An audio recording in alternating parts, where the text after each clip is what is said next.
Mensaje que el Señor puso en su corazón. Buenos días, hermanos. Damos gracias al Señor por su misericordia, su amor, que gracias a eso estamos aquí en su casa y realmente eso nos trae mucho gozo. Y qué precioso himno que acabamos de cantar, realmente nuestro futuro como hijos de Dios es un hecho, hermanos, y es una seguridad tremenda que nos da tranquilidad, gozo, paz, a pesar de que tenemos que batallar. Nuestro futuro ya es un hecho, ya tenemos nuestro futuro realizado en Cristo Jesús. Qué bendición y qué privilegio, y gracias a Cristo por eso. Bueno, amados hermanos, les voy a invitar a abrir sus Biblias, como venimos estudiando la segunda carta de Pedro, capítulo 1. En esta ocasión vamos a estudiar del versículo 3 al 4. Y habíamos visto los versículos 1, 2, donde identificamos al autor, que era Simón Pedro, y vimos un poquito acerca de lo que del autor, quién era, y vimos sus debilidades, y vimos cómo Dios lo ha usado, y vimos cómo se presenta acá en su carta como siervo, como esclavo de nuestro Señor Jesucristo, alguien que solo vive para obedecer la voluntad de su amo.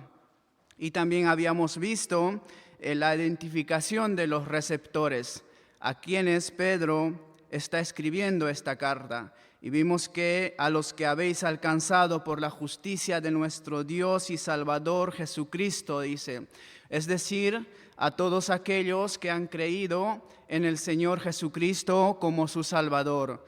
A ellos está dirigida esta carta. Y también vimos que los hermanos están pasando por pruebas.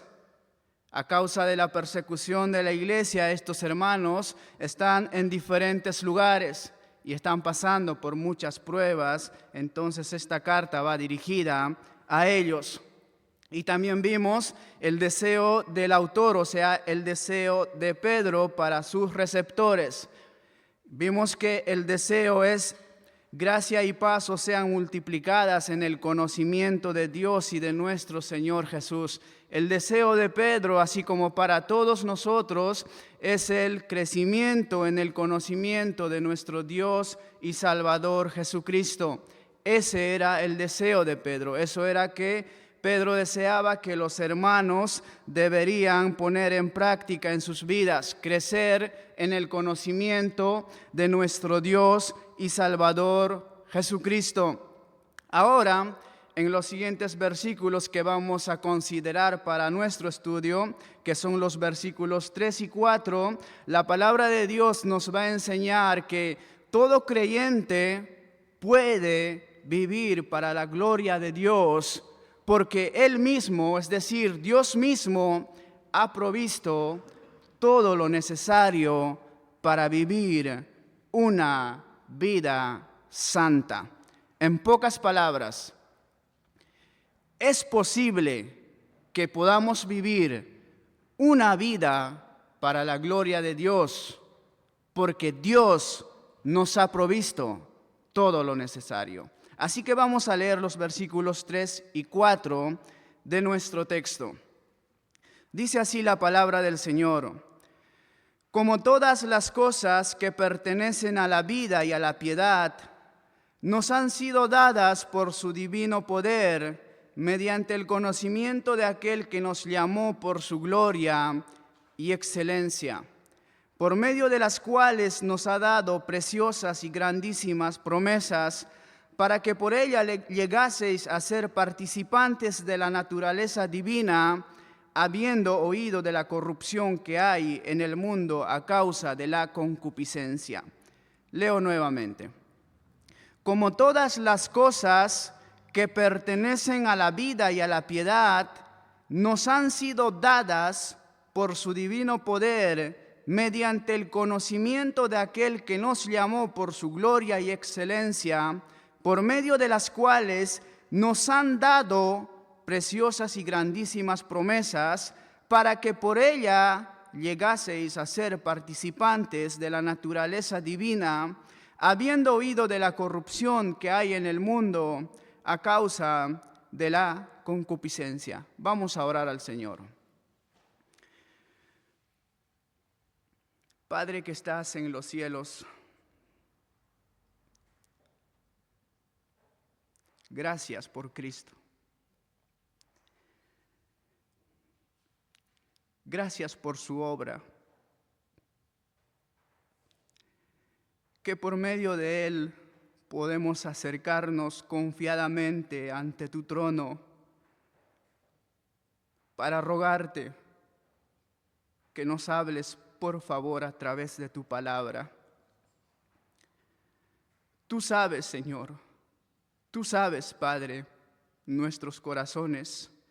Tú conoces nuestras luchas. Tú sabes lo que nos hace falta.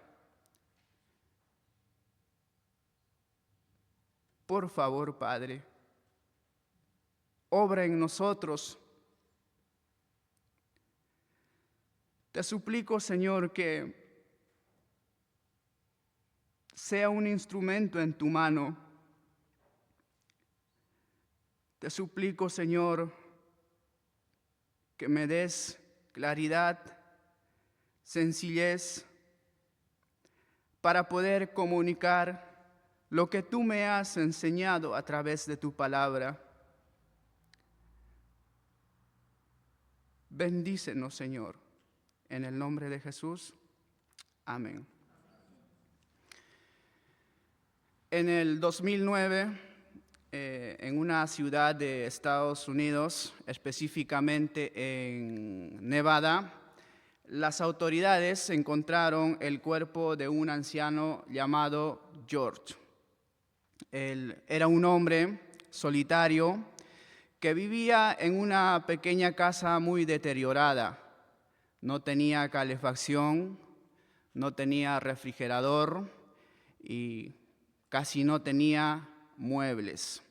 Los vecinos lo describían como alguien muy reservado, pero también muy pobre. Durante años lo vieron caminar largas distancias, larguísimas, solamente para ahorrar el costo del transporte. Comía lo necesario, comía lo mínimo y siempre vestía de ropa vieja que encontraba en donaciones comunitarias. Nadie imaginaba que detrás de esa vida de escasez había un secreto sorprendente. Cuando las autoridades revisaron sus pertenencias para poder localizar a sus familiares, encontraron una libreta bancaria. Al verificar, descubrieron que George tenía cerca de 2 millones acumulados en su cuenta. Estoy hablando de 2 millones de dólares.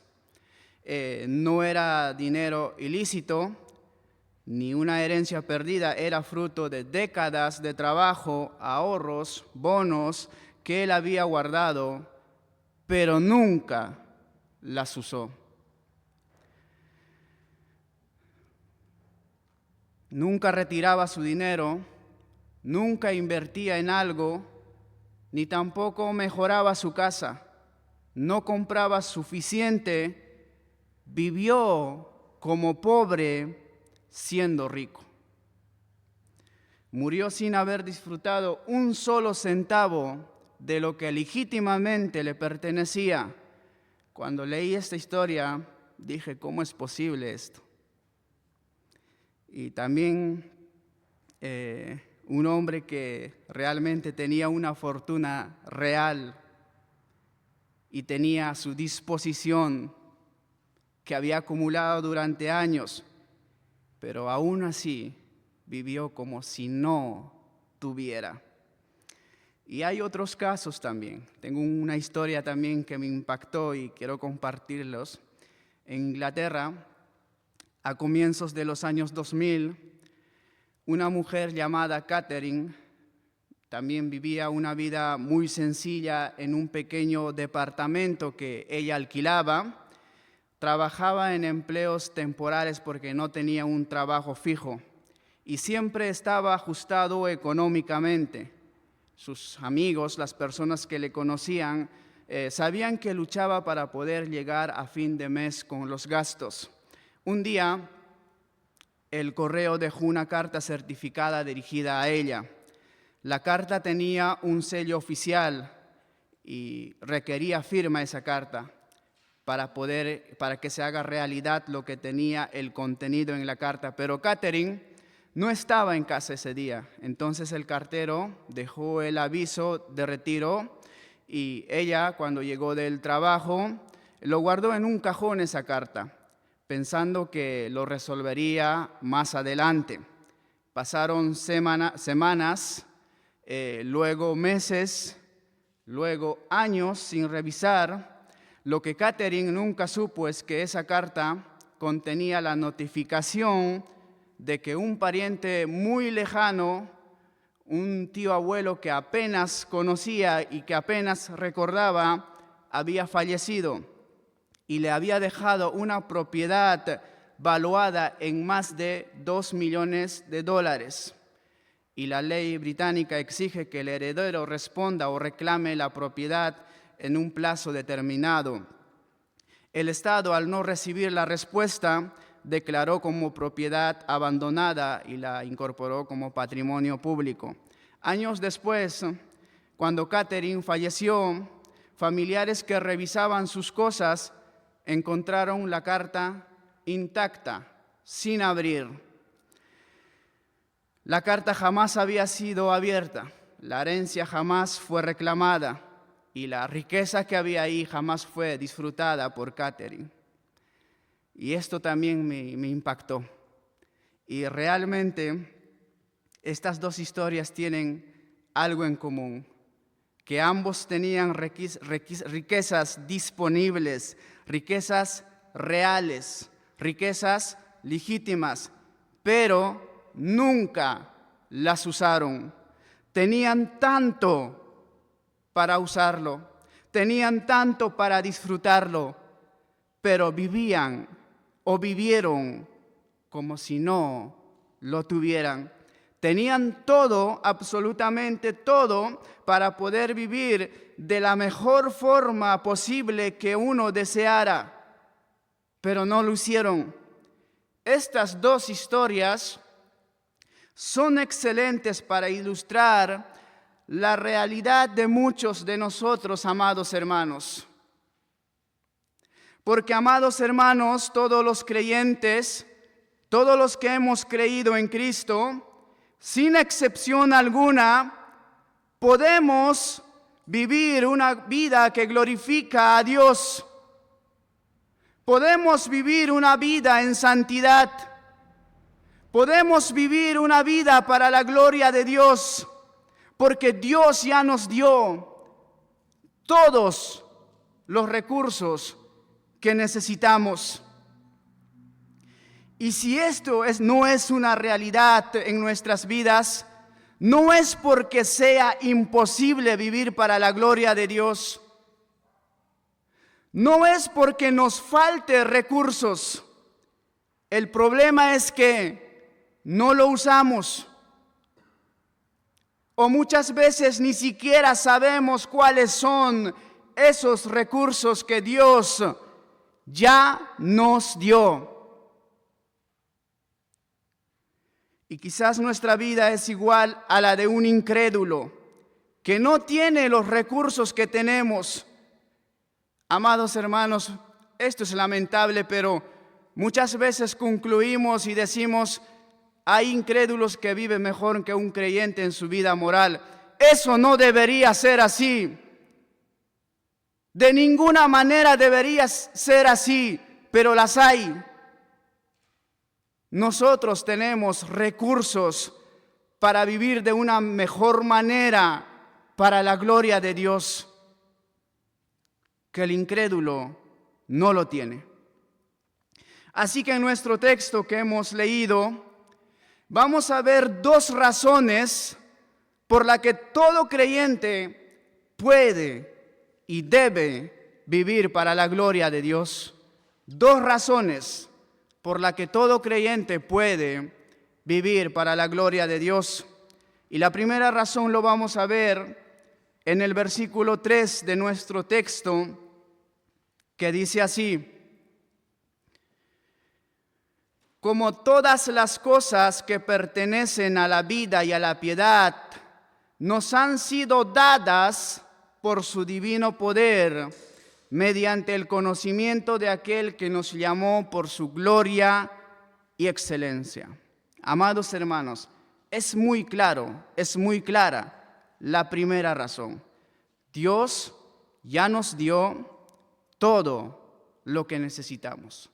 Dios ya nos dio todo lo que necesitamos para vivir vidas en santidad, para vivir para la gloria de Dios. Todas las cosas que pertenecen a la vida y a la piedad nos han sido dadas, nos dice nuestro texto. Ahora, ¿qué significa esta frase? Sencillamente significa que Dios ya nos dio absolutamente todo lo necesario para vivir vidas que glorifiquen su nombre. Ya nos dio todo lo necesario para vivir vidas en santidad. Ya nos dio todo lo necesario para poder vivir vidas en obediencia a Dios. Nuestro texto no nos dice que falta algo. Más bien afirma que ya nos dio todo. Hermanos, todo lo que necesitamos para agradar a Dios ya lo tenemos disponible. Cada creyente tiene disponible esta bendición que Dios nos dio. Efesios 1:3 dice lo siguiente: bendito sea el Dios y Padre de nuestro Señor Jesucristo, que nos bendijo, ¿con qué? Con toda bendición espiritual en los lugares celestiales en Cristo. Toda. Al estar unidos a Cristo, al haber creído en Cristo, hemos recibido todas las bendiciones espirituales. No falta ninguna. No hay bendiciones futuras que dependen de nuestros méritos. No hay bendiciones futuras que dependen de nuestro esfuerzo. Dios ya lo dio todo en Cristo y estamos completos en Él. Colosenses capítulo 2, versículos 9 y 10 dice: porque en Él, hablando de Cristo, porque en Él habita corporalmente, ¿qué cosa? Toda la plenitud de la deidad, y vosotros, ¿qué? Estáis completos en Él. En Cristo estamos completos y no nos falta alguna otra cosa para completar. Estamos completos en Él, tenemos todo lo necesario para vivir una vida para la gloria de Dios. En Cristo hay gracia suficiente. En Cristo hay poder suficiente. Me maravilla saber que en Cristo tenemos gracia suficiente. Porque realmente, amados hermanos, lo necesitamos. Pero las hay. Gracia suficiente. Está disponible. Si he pecado, puedo ir confiadamente al trono de la gracia y puedo vivir para la gloria de Dios. Hay gracia suficiente y gloria a Dios por eso. Entonces es posible vivir para la gloria de Dios porque también tenemos vida en Cristo. Primera de Juan 5:11 nos dice, y este es el testimonio, que Dios nos ha dado, ¿qué cosa? Vida eterna. Y esta vida está en su Hijo, es decir, en Cristo. Dios nos dio a su Hijo amado como el mayor regalo. Y tener al Hijo significa tener vida, porque Cristo es vida. Dice Efesios 2:1 que estábamos muertos espiritualmente. Por lo tanto, en ese entonces nos era imposible vivir para la gloria de Dios, porque es lógico. Un muerto no puede vivir, no puede hacer nada, está muerto. Pero nos dice que Él nos dio vida eterna. Y por lo tanto, cuando tenemos vida, ahora sí podemos vivir vidas que glorifiquen su nombre. Él nos dio a su Hijo. Y como tenemos al Hijo, tenemos la vida. Y la palabra de Dios también afirma que nos dio al Espíritu Santo. Romanos capítulo 5, versículo 5 dice lo siguiente: y la esperanza no avergüenza, porque el amor de Dios ha sido derramada en nuestros corazones por el Espíritu Santo, ¿qué cosa? Que nos fue dado. Aquí Pablo nos dice que el Espíritu Santo también nos fue dado. Y no dice que será dado, sino que ya nos fue dado. Esto nos muestra que la presencia del Espíritu Santo en nosotros no es un privilegio para pocos, sino una realidad para todo aquel que ha sido justificado por la fe en Cristo. Y esta realidad del Espíritu Santo en nosotros no llega en una etapa posterior a nuestra salvación, sino en el mismo momento en que creemos en Jesús como nuestro Señor y Salvador Jesucristo. Efesios 1:13 nos explica claramente eso, que al escuchar el mensaje del Evangelio, nosotros creímos en ese mensaje y al momento de creer nos dice que fuimos, ¿qué cosa? Sellados por el Espíritu Santo.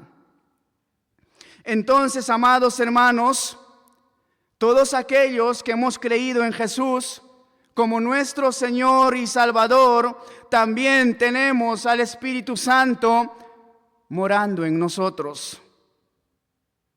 Tenemos la tercera persona de la Trinidad morando en nosotros. Cuando entendemos correctamente esta verdad, cambia completamente nuestra perspectiva. ¿Entiendes que tienes al Espíritu Santo morando en ti? A la tercera persona de la Trinidad. Gloria a Dios. Tengo al Espíritu Santo morando en mí. Hermano, tienes al Espíritu Santo morando en ti. Por lo tanto, sí es posible vivir una vida que honre a Dios, no por mi capacidad, sino por lo que Él ya me dio, su Espíritu. Y no solo su Espíritu, como dije anterior también, tenemos vida porque nos dio al Hijo. Y Juan 14:23 nos dice: el que me ama, mi palabra guardará, y mi Padre le amará, y vendremos a Él. Está hablando Jesús del Padre y Él, y el Hijo. Y vendremos a Él, ¿y qué dice? Y haremos morada con Él. Tenemos al Hijo, tenemos al Espíritu Santo y tenemos al Padre también. Entonces, amados hermanos, no hay excusas. Tenemos una fuente inagotable de recursos a nuestra disposición para poder vivir vidas para la gloria de Dios. No estamos solos en esta lucha.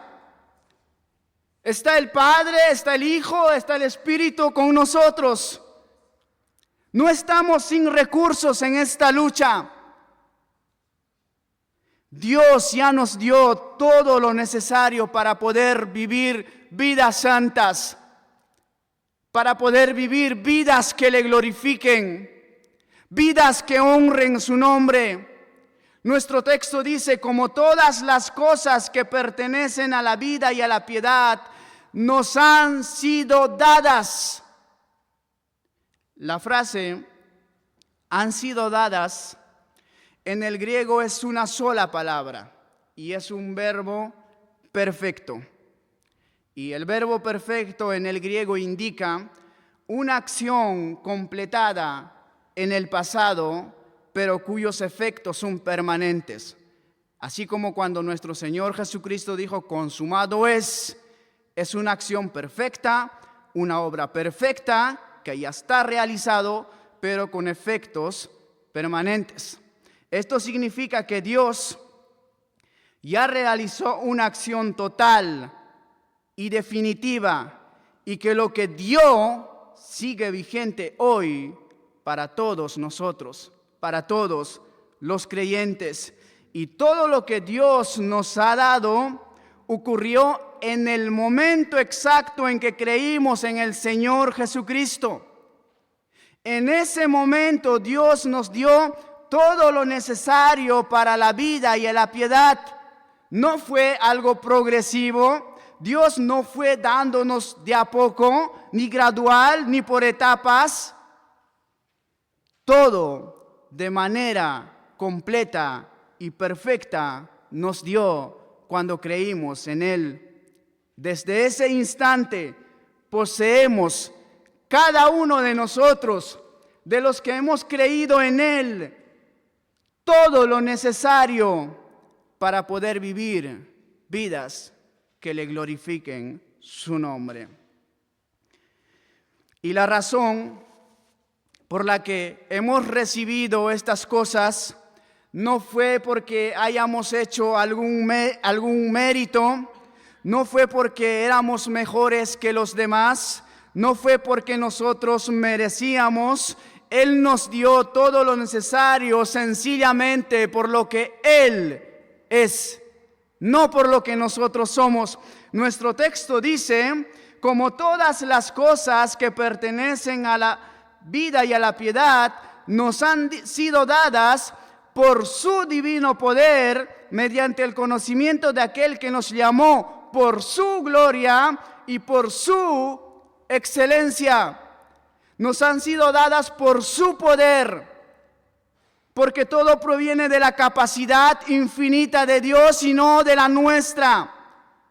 Nos han sido dadas por su gloria, porque su carácter es perfecto y se manifiesta al darnos lo que no merecemos.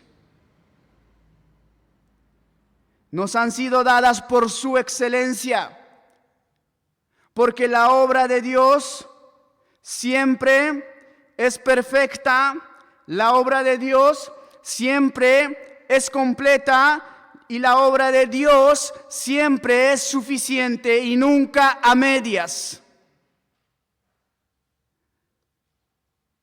Todo nos fue dada únicamente por quien es Él. Nos dio todo sin que nos falte cosa alguna, para que podamos realmente vivir para la gloria de Dios. Ahora quizás ante esta verdad tengas la misma pregunta que yo. Si Dios ya nos dio todo lo que necesitamos para vivir una vida cristiana para su gloria, ¿cómo es que muchas veces no lo logramos? ¿Cómo es que muchas veces vivimos ajeno a esta realidad? ¿Por qué tantas veces nuestra vida no refleja ese poder y esos recursos que Dios ya nos dio? El problema no está en Dios. Él dice que ya lo dio todo. El problema está en nosotros, que no queremos usarlo o no sabemos usarlo. Así como nos impresiona la historia del hombre que tenía cerca de 2 millones a disposición para vivir una vida mejor, pero nunca las usó, aunque sabía que poseía, así somos también nosotros con lo que el Señor nos dio. No queremos usarlo. Quizás sabemos, pero no queremos usarlo. Pedro nos dice que todas las cosas que el Señor nos ha dado se hacen efectivas o se hacen realidad en nuestras vidas mediante el conocimiento de aquel que nos llamó. O sea, Dios ya nos dio todo, pero ese todo se activa y se disfruta mediante el conocimiento de aquel que nos llamó. Si bien Pedro desarrolla de manera práctica esto en los versículos 5 al 7, lo cual veremos en el próximo mensaje, aquí afirma que el medio por el cual se hacen realidad todas las cosas que el Señor nos ha dado es precisamente por el conocimiento de aquel que nos llamó. Leo nuevamente nuestro pasaje. Lea su Biblia. Dice: como todas las cosas que pertenecen a la vida y a la piedad nos han sido dadas por su divino poder mediante el conocimiento de aquel que nos llamó por su gloria y excelencia. Ahora, ¿quién es ese aquel que nos llamó? Y aquí hay dos opiniones diferentes al respecto de los comentaristas o de los teólogos, de los que estudian a profundidad la palabra de Dios. Hay dos opiniones. Algunos dicen que aquel que nos llamó es el Padre. Eso es cierto. Lo encontramos en la Escritura, que Dios es el que nos llama para la salvación, el Padre. Y otros dicen que es Jesucristo aquel que nos llama de este versículo. Pero Pedro, si recuerdan, ya usó esta misma palabra conocimiento en el versículo 2, que dice así, lea su Biblia y dice así: gracia y paz os sean multiplicadas en el conocimiento, ¿de quién? De Dios. ¿Y quién más? Y de nuestro Señor Jesucristo. Aquí junta a ambos, al Padre y al Hijo. Y realmente, amados hermanos, la Escritura es clara en cuanto a esto. Juan, capítulo 14, versículo 9 dice, cuando Felipe le dice: muéstranos al Padre y nos basta, y Jesús le responde de la siguiente manera: ¿tanto tiempo hace que estoy con vosotros y no me has conocido, Felipe? El que me ha visto a mí, Jesús está diciendo ahí, el que me ha visto a mí, ¿qué cosa? ¿Ha visto a quién? Al Padre. ¿Cómo pues dices tú, muéstranos al Padre? Se entiende claramente esto, ¿verdad? Juan 1:18 también dice: a Dios nadie lo vio jamás. El unigénito, ese es Jesucristo, Hijo, que está en el seno del Padre, Él le ha dado a conocer. ¿Se entiende también claramente? Juan 8:19 también dice así. Ellos dijeron, ¿dónde está tu Padre? Respondió Jesús y dijo lo siguiente, ni a mí me conocéis, ni a mi Padre. Si a mí me conocieseis, también a mi Padre conoceríais. Entonces, hermanos, no tenemos que complicarnos aquí si está hablando de Dios o de Jesús, porque conocer a Jesús es conocer al Padre. Ver a Jesús es ver al Padre. Nadie puede decir que conoce a Dios si no conoce a Cristo, porque Dios se ha revelado plenamente en Cristo. Por lo tanto, a mí personalmente esto me lleva a concluir que aquel que nos llamó en este pasaje es Cristo. Entonces, el medio por el cual se hacen realidad todas las cosas que Dios ya nos dio es por el conocimiento de Cristo. Cuanto más conocemos a Cristo, será una realidad en nuestras vidas todas las cosas que el Señor ya nos dio. Cuando nuestro conocimiento de Jesús crece, todo lo que Dios ya nos dio comienza a manifestarse con mayor profundidad y convicción en nuestra vida diaria. Cuanto más conocemos a Cristo por medio de su palabra, más comprendemos lo que Él ha hecho por nosotros en la cruz del Calvario. Su obra en la cruz, donde solo allí podemos entender el precio real de nuestra redención. Cuánto Él sufrió para hacernos sus hijos. Podemos entender su amor. Podemos entender todo lo que Él padeció por nosotros. Cuando más lo conocemos a la persona de Cristo, al precioso Jesús, valoraremos todo lo que Él nos dio únicamente por esa causa, hermanos. Cuanto más entendemos su sacrificio, más estimamos las bendiciones que provienen de esa obra perfecta en la cruz del Calvario. Conocer a Cristo más y más nos va a transformar la vida. ¿Cuánto estás dedicando tu tiempo para conocer a esta persona, a Cristo?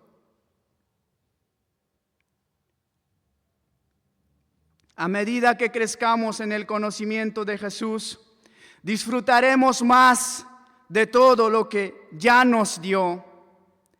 Y no estoy hablando de un conocimiento que es mera información, porque la palabra que Pedro usa aquí para conocimiento no es ese conocimiento gnosis, es epignosis, un conocimiento que va más allá, es conocer de verdad. Si yo te digo, yo conozco a San Martín y te cuento cosas de él, muchas cosas, y yo te digo, yo lo conozco de verdad. No me vas a creer, porque nunca estuve con él, nunca he hablado con él para conocerlo, solo tengo información acerca de él. Ese conocimiento es un conocimiento general. Aquí es un conocimiento que va más allá de eso. Es conocer de verdad, es una relación personal donde la persona de Cristo es una realidad en tu vida. Donde cuando tú te levantas, sabes que Cristo está contigo y es una persona. No es una información que flota en la mente. Es una persona real y hoy Él está aquí.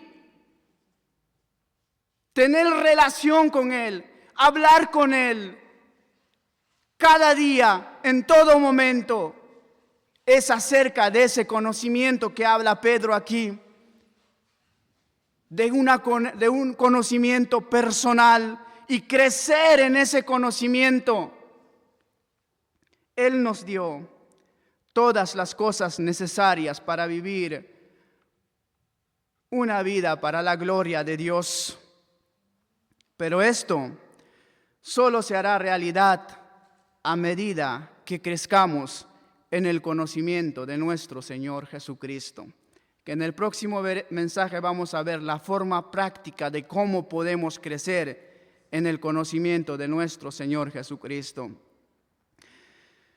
Todo lo que necesitamos ya está dado. Él ya nos dio todo, pero esto se activa o se hace realidad en nuestra vida cuando avanzamos, cuando crecemos en conocerlo más y más a Jesús. Recuerden, no es información, hermanos. Hoy por hoy, las iglesias están llenos de personas que saben mucho acerca de Jesús. No estamos hablando de eso. Estamos hablando de un conocimiento real, de una relación personal con Jesús, y que cuando salgas a la calle, cuando estás con una persona, se note que tú has estado con Jesús en tu vida. Se note ese efecto de que tú has estado tiempos con Jesús y que caminas con Él. Se note. Pablo había entendido esto perfectamente. Por eso en Filipenses 3, él consideraba todo por basura para conocer a Cristo. Para él nada más tenía valor que un conocimiento más profundo y personal y creciente de Jesús. Entonces, amados hermanos, Dios ya nos dio todo lo que necesitamos en Cristo. No hay excusas para decir que no podemos. No hay excusas. Todo ya fue provisto.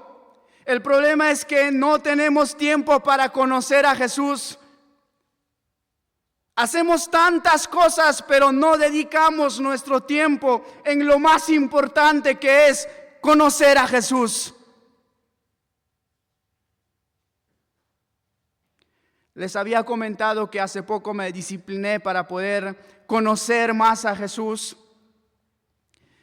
Levantarme media hora antes de lo habitual que voy a mi trabajo, solo para conocer a Jesús. Y realmente, pasados los días, me es corto muy el tiempo. Quiero más tiempo. Quiero más tiempo porque quiero conocerlo a Él. Porque sé que conocerlo a Él va a transformar mi vida. ¿Por qué? Porque la palabra lo dice. Dios ya nos dio todo lo necesario para vivir vidas que glorifiquen su nombre. No hay excusas. No hay excusas.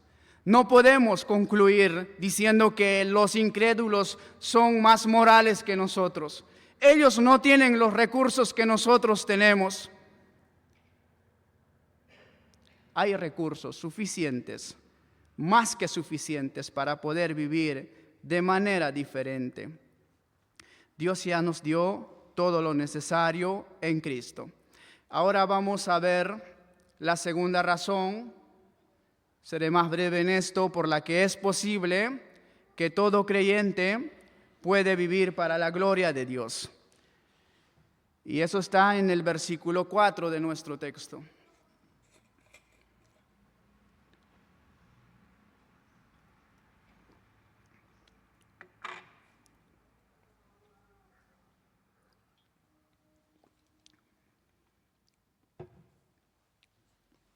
Dice así el versículo 4: por medio de las cuales nos ha dado preciosas y grandísimas promesas, para que por ella llegaseis a ser participantes de la naturaleza divina, habiendo oído de la corrupción que hay en el mundo a causa de la concupiscencia. Si observamos bien este versículo y la anterior, notamos que se repite una idea principal. En el versículo 3 nos dice, nos han sido dadas. Y en este versículo dice, nos ha dado. Y este también es un verbo perfecto, lo que significa que todas las preciosas y grandísimas promesas también ya nos fue dada en su totalidad, en el momento en que hemos creído en Cristo y que siguen permanentes hasta ahora. Son preciosas y grandísimas porque proceden de Dios mismo. Y también esto nos dio, no porque nosotros hayamos hecho algún mérito, nos dio sencillamente por lo que Él es, otra vez nos ha dado estas promesas. Es la misma idea, por su poder, por su gloria y por su excelencia, porque proceden de un Dios que no puede fallar, procede de un Dios que no puede mentir. Son promesas reales para nosotros. No nos va dando de a poco estas promesas. Dice también, es el mismo sentido del primer pasaje, que ya nos fue dada. Segunda de Corintios 1:20 dice, porque todas las promesas de Dios son en Él sí y en Él amén, y por medio de nosotros para la gloria de Dios. Pablo en este versículo no dice algunas, ni las promesas más importantes, dice todas. Cuando dice en Él sí y en Él amén, es un énfasis, porque es un doble sí, sí. Es que no va a fallar, es un énfasis, sí, sí, sí. Todas las promesas. Y esto obviamente incluye la promesa de la salvación, la promesa de vida eterna, las promesas futuras. Son un hecho las promesas futuras y también las promesas de provisión diaria que necesitamos, el consuelo, el perdón diario que necesitamos. Todas ya fueron dadas. En nuestro texto, Pedro no nos detalla todas estas promesas, pero sabemos, hermanos, que la Biblia es amplia en cuanto a las promesas para su pueblo. Y podemos pensar en algunas. Bueno, las seleccioné las que a mí más me impactaron. Puedes ver y leer la Biblia y todas las promesas que hay. Por ejemplo, Hebreos 13:5 dice, sean vuestras costumbres sin avaricia, contento con lo que tenéis ahora, porque Él dijo, no te desampararé ni te dejaré. Wow, hermanos. Aquí está la promesa. Con esto bastaría. No te dejaré ni te desampararé. Otra vez, en el griego esta frase intensifica con una doble negación enfática. No te dejaré, no, negación, no te desampararé, no, negación, ni te dejaré, no, negación. Es como si Dios dijera, de ninguna manera, jamás, pase lo que pase, bajo ninguna circunstancia te dejaré.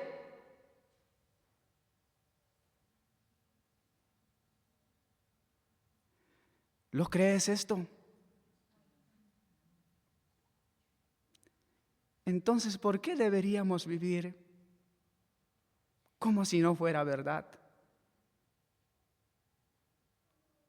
Dios no miente. Dios no es hombre para que mienta.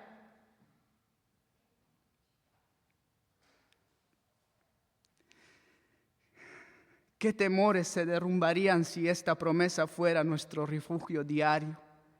¿Qué preocupaciones desaparecerían si descansáramos en el hecho de que Él dice, no te desampararé, ni te dejaré?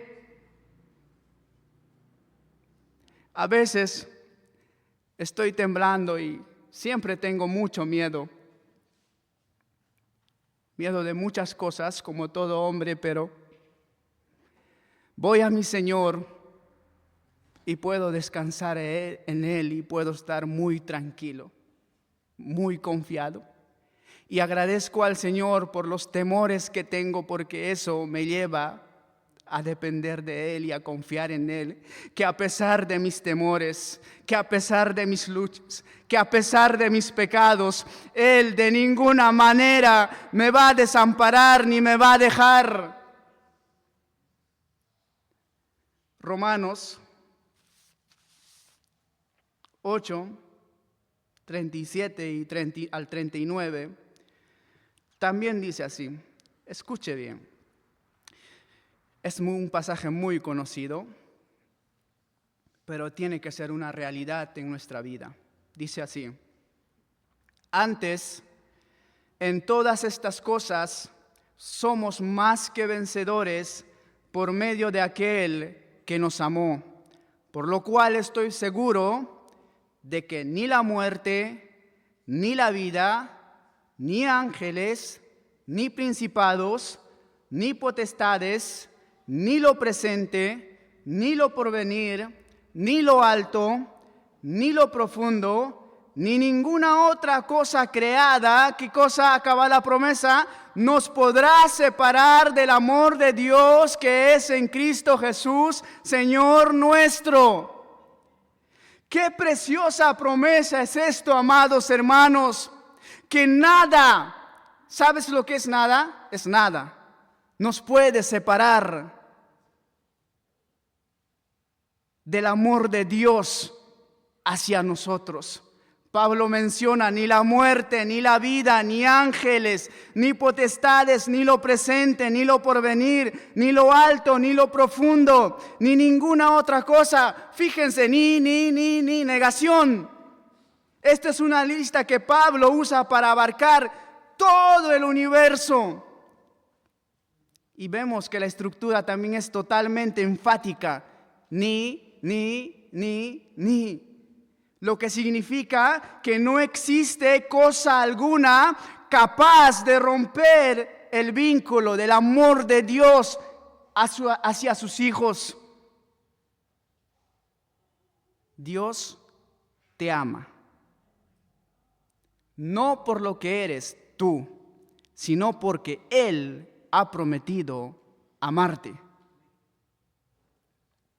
Y esta promesa que Dios nos da en su palabra no depende de nuestro amor por Dios, porque eso cambia muchísimas veces. No dice eso nuestro pasaje, sino del amor de Dios hacia nosotros. El amor de Dios no cambia por nosotros.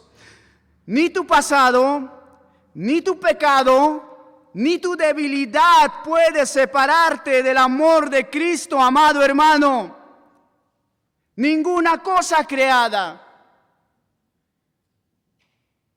Qué precioso. He pecado y pensar, Él me ama. ¿Cómo es posible que haya hecho esto? Fallé. Él me ama, pero hice esto. Señor, ayúdame para no volver a hacer, porque tú me amas demasiado.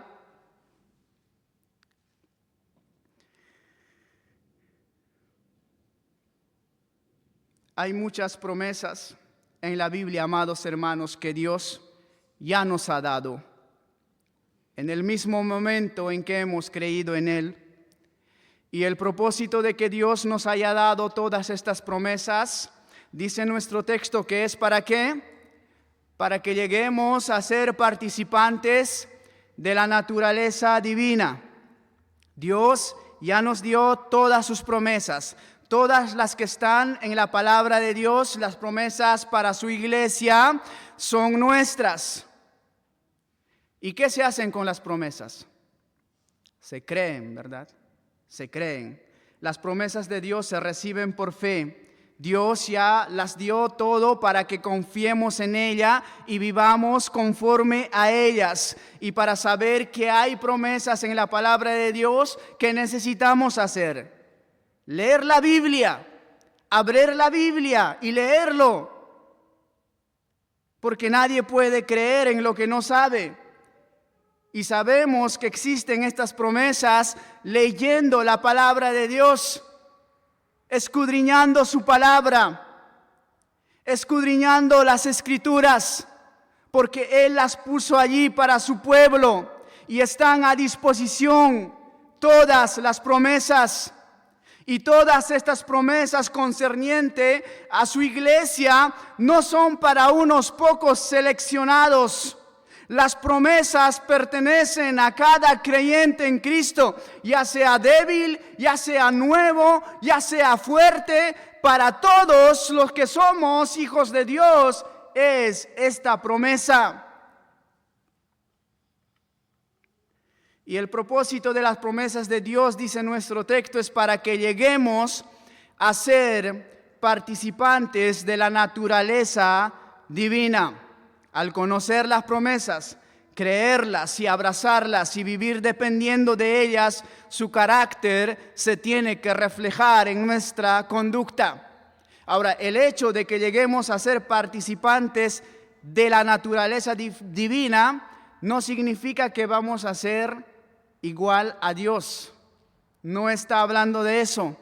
No significa que tengamos los atributos incomunicables de Dios como su omnipotencia, omnipresencia, sino de la conducta imitable, su manera de pensar, su manera de amar, su santidad práctica, porque Él dice en 1 de Pedro, sed santos, ¿por qué? Porque yo soy santo. Tampoco se trata esto de perfección, sino de una vida sincera donde el carácter de Dios se refleja progresivamente en nosotros. Como dice la última parte de nuestro texto, habiendo escapado de la corrupción que hay en el mundo a causa de la concupiscencia. Entonces, amados hermanos, Dios ya nos dio sus preciosas y grandísimas promesas para que podamos vivir una vida que le glorifique. Y hay muchísimas promesas en la palabra de Dios, pero ¿cuál es el problema? El problema es que no lo leemos. El problema es que no abrimos la palabra de Dios. La fe viene por el oír la palabra de Dios. Somos como aquella mujer, muchos de nosotros, que recibió una carta informándolo de una gran bendición, pero dejó cerrada hasta su muerte. Vivió toda su vida como pobre, teniendo riquezas en sus manos. Si tan solo esta mujer hubiera abierto la carta, su vida habría sido completamente distinta. Hubiera vivido en una mansión, disfrutando de ese lugar. Nosotros, como hijos de Dios, tenemos cantidad de promesas para vivir de manera distinta, de manera que glorifique a Dios para su gloria en santidad. Y esto, amados hermanos, debería animarnos a leer su palabra para conocerlo a Él y sus promesas, para conocerlo más a Jesús y vivir para la gloria de Dios. Amados hermanos, ya para terminar, 2 razones claras por la que todo creyente sí puede vivir para la gloria de Dios.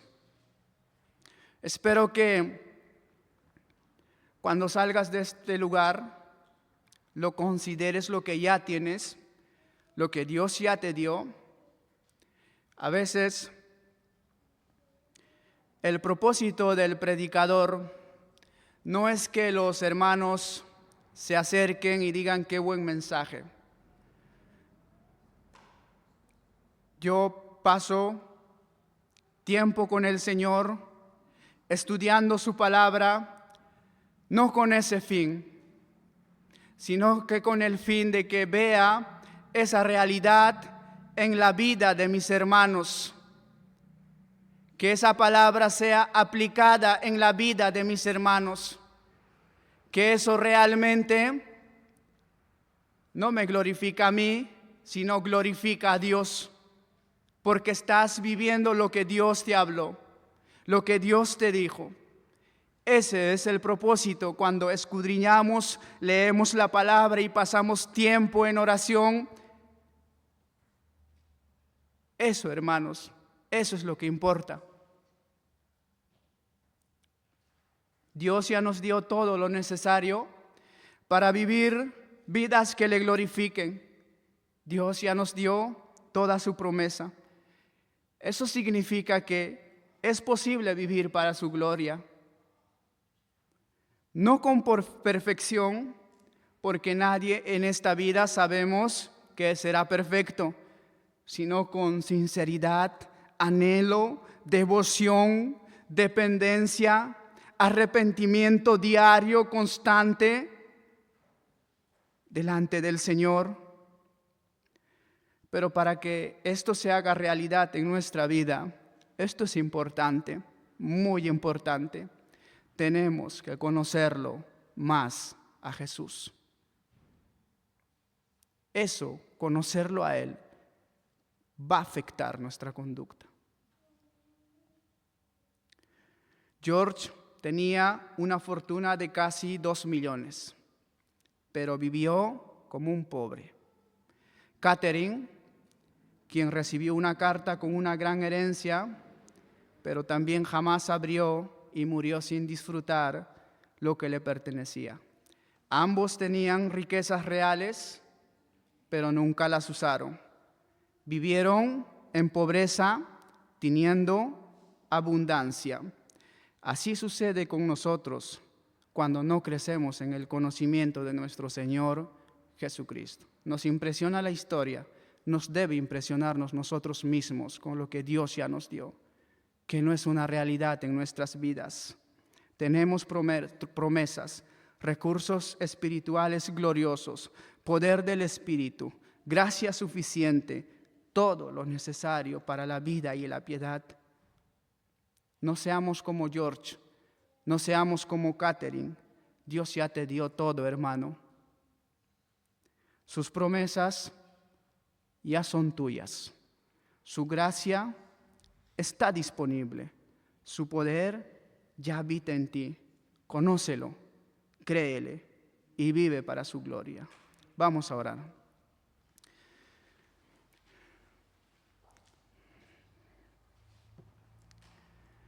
Padre, te doy gracias.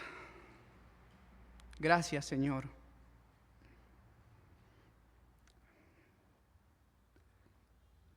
Tú sabes, Padre. Haz tu obra. En el nombre de Jesús. Amén.